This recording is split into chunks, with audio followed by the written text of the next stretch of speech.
नमस्कार। आज मैं बात करूंगी जो हमारा धार्मिक जो आस्था है उसकी जो मूल धारणाएं होती है, जो मूल ढांचा होता है, उसके साथ कभी भी छेड़खानी नहीं करनी चाहिए।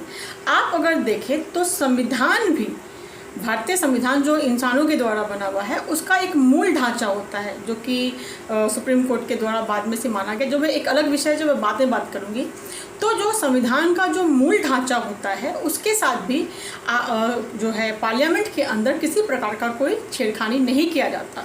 यानी जो संविधान बना है उसको ना तो उसकी जो मूल ढांचे जो होते हैं, क्या होती है मूल ढांचा, तो भारतीय संविधान का जो मूल ढांचा है वो जैसे भारत की संप्रभुता, गणतांत्रिक या लोकतांत्रिक सरकार, या फिर कल्याणकारी राज्य, या नागरिकों का व्यक्तिगत स्वतंत्रता आदि, इस प्रकार ये हमारे संविधान का मूल ढांचा होता है। आप उसके साथ किसी प्रकार का कोई छेड़खानी या अमेंड नहीं कर सकते। पार्लियामेंट में बैठकर आप उस पूरे अगर आप उसके साथ छेड़खानी करेंगे तो पूरा संविधान अस्त व्यस्त हो जाएगा। आप देखते होंगे कि पार्लियामेंट में नए नए कानून बनते हैं, पर वो कानून basic structure of the constitution के साथ कोई छेड़खानी नहीं होती। तो उसी प्रकार से हमारा जो धार्मिक आस्थाएं होती हैं उसका भी एक मूल ढांचा होता है। अगर आप देखें तो रामायण या महाभारत जैसे महाकाव्य, अगर राम जी के चरित्र के बारे में बात की गई है तो उनका चरित्र कैसा दिखाया गया कि वो सौम्य, सभ्य, ये हमारी संस्कृति का प्रतीक है। तो आप किसी भी धर्म के जो उसकी आस्था है उसके साथ करोड़ों लोगों का आस्था जुड़ा होता है, और हमारे प्रियम्बल में भी लोगों के आस्था और विश्वास को महत्व दिया गया है। मौलिक अधिकार में भी आस्था और विश्वास को महत्व दिया गया है। तो ऐसे में कोई भी, चाहे वो किसी भी कम्युनिटी का हो या स्वयं हिंदू कम्युनिटी से बिलोंग क्यों ना करता हो, वो किसी भी लोगों के आस्था और विश्वास को ठेस नहीं पहुंचा सकता। आपको अगर किसी में सुधार करनी भी है तो आप कुर्तियों में करें। जैसे अगर देखें, हिंदू धर्म में भी अनेक कुर्तियाँ थी, जैसे सती प्रथा, बाल विवाह, या फिर विधवा विवाह नहीं होती थी। ऐसे अनेक कुर्तियाँ थी जिसके लिए अनेकों लोगों ने काम किया। ईश्वरचंद्र विद्यासागर, दयानंद सरस्वती, राजा राम मोहन राय, केशव चंद्र भारती, कितने लोग होंगे जिन्होंने इस पे काम किया। तो उसी प्रकार संविधान के जो बेसिक स्ट्रक्चर, जो हमारा धार्मिक जो आस्था है उसका एक बेसिक भावना होता है जिसके साथ किसी को खिलवाड़ नहीं करना चाहिए। अगर वो होता है तो इसके विरुद्ध जो है कोई व्यवस्था होनी चाहिए जो इस पर रोक लग सके। अब आप देखें, राम जी का जो स्वरूप है वो कैसा बताया गया हमारे शास्त्रों में, सौम्य।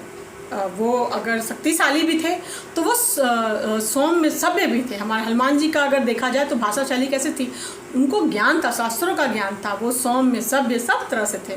तो ऐसे में आप आज के लंपटबाजी भाषाओं का प्रयोग कर आप राम जी का स्वरूप या फिर हनुमान जी के चरित्र का विवरण नहीं कर सकते। एक प्रसंग है हनुमान जी का, जब वो लक्ष्मण जी के लिए जड़ी बूटी लाने के लिए, संजीवनी लाने के लिए जाते हैं तो वो सूर्य देवता से कहते हैं। तो वहाँ पर भी देखिए वो किस सौम्यता के साथ सूर्य से बात करते हैं। तो ये आपको ध्यान, जहाँ पे जब सूरज के साथ हनुमान जी का संवाद होता है तो जिस सौम्यता के साथ, देखिए वो एक विनम्र भाव से निवेदन भी कर रहे हैं और अपने शक्ति का भी अपने शक्ति को भी प्रकट कर रहे हैं। तो जिस सौम्यता के साथ करते हैं उसे आप देखें। हे सूरज बस इतना याद रहे, संकट सूरज वंश पर है, लंका के नीच राहु द्वारा आघात दिनेश वंश पर है।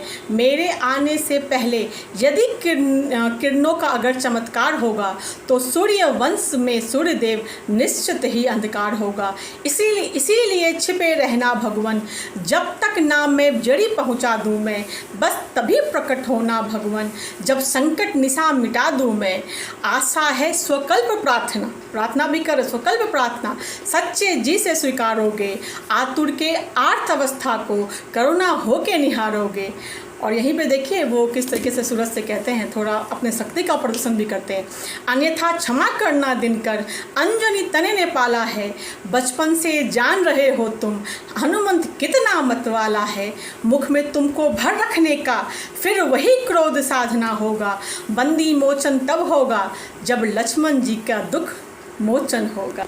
इस कविता के माध्यम से आप देख रहे हैं कि बजरंगबली कितने सौम्य भाव से अपने विनम्रता के साथ आग्रह भी करते हैं और शक्ति का प्रदर्शन भी करते हैं। तो बजरंगबली की जो भाषा शैली है वो एक विद्वानों वाली भाषा शैली, वो 9 व्याकरणों के प्रकांड विद्वान थे। किसी को धरती पे 9 व्याकरण का ज्ञान था, वो बजरंगबली थे।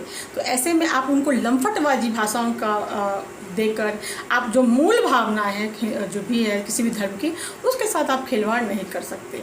तो इसीलिए जिस तरह संविधान जो मनुष्यों द्वारा बना हुआ है, जो कि आप आज़ादी से पहले हमने एक संविधान बनाया, तो उसके मूल ढांचे के साथ आप छेड़खानी नहीं कर सकते। सुप्रीम कोर्ट इसकी व्यवस्था करता है। तो धार्मिक आस्थाएं जो ना जाने करोड़ों लोगों की जुड़ी हुई है और ये कई वर्षों से जुड़ी हुई है, तो उसके मूल ढांचे के साथ आप खिलवाड़ कैसे कर सकते हैं। तो आज का मेरा आज इतना ही। तब तक के लिए धन्यवाद। जय हिंद, जय भारत।